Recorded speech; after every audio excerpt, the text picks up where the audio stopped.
still to grout, and she still had curtains to make for the living room. Unfortunately, she kept getting sidetracked by costume-related favours for her friends, which reminded her. She turned to Kevin, who was trying to fish an unsuccessfully dunked biscuit from his tea with a finger. "I don't suppose you could drop something at the cafe for me on your way back to work?" she asked. He pulled a face. "I'm not on foot."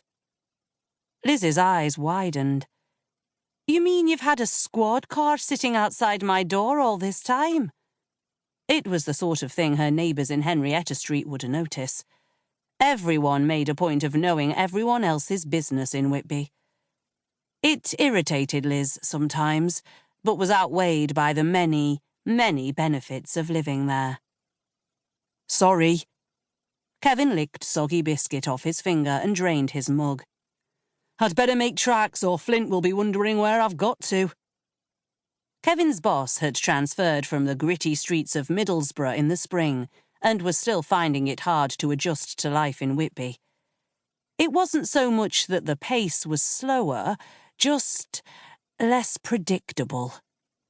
Flexible wasn't really a word that could be used to describe Detective Inspector Flint.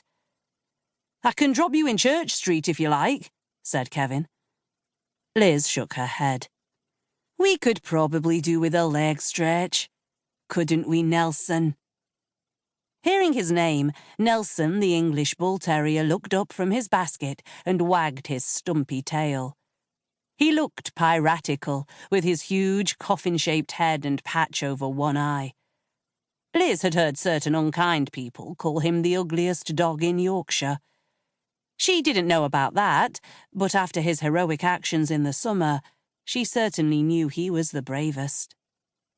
She tidied the mugs off the table and put them in the sink. "Niall, I'm going out," she yelled up the stairs. "Shouldn't be long."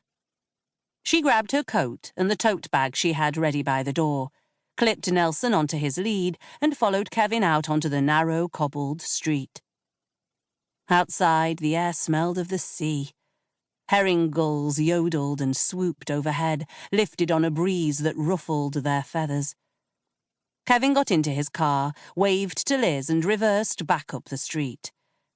There was nowhere for him to turn around, because Henrietta Street ended, quite literally, in the sea. A landslide several years before had swept the cottages at the end of the terrace into the water, and the cliff above was still unstable. It was probably only a matter of time before all the cottages ended up in the sea. But that didn't bother her. She'd be long gone by then. After Kevin's squad car had disappeared, Nelson pulled her along the old cobbled street, between the two rows of pastel-painted cottages. It was a picture-perfect scene, complete with higgledy-piggledy roofs and Victorian street lamps. At the end of the street, they came to the bottom of the Abbey steps, the 199 steps that led up the steep slope to St Mary's Church and the ruined medieval abbey.